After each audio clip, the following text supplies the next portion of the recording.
کندوز کې د وریژو یوې خصوصي فابریکې بیرته فعالیت پیل کړی دی. ګرانو کتونکو د دې خبر د اورېدو لپاره تر پایه زموږ ملتیا وکړئ.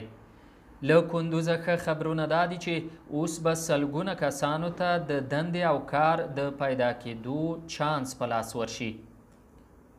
د کندوز مرکز سیدارک سیمه کې د شعیب فیصل د وریجو پروسس خصوصي فابریکې یو ځل بیا پر فعالیت پیل وکړ چې یاده فابریکه باندې 15 میلیونه 7,000 امریکایي ډالره لګښت راغلی. د یادې فابریکې مسؤلین وایي 3,840 قراردادي بزګران لري چې هغوی ته د وریجو اصلاح شوي تخمونه او د اړتیا پر مهال پورونه هم ورکوي.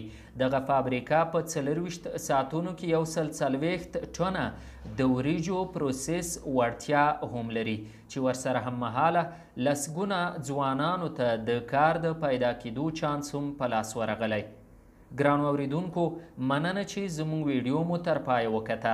د نورو لا ښو ویډیوګانو د کتو لپاره موږ تعقیب کړئ.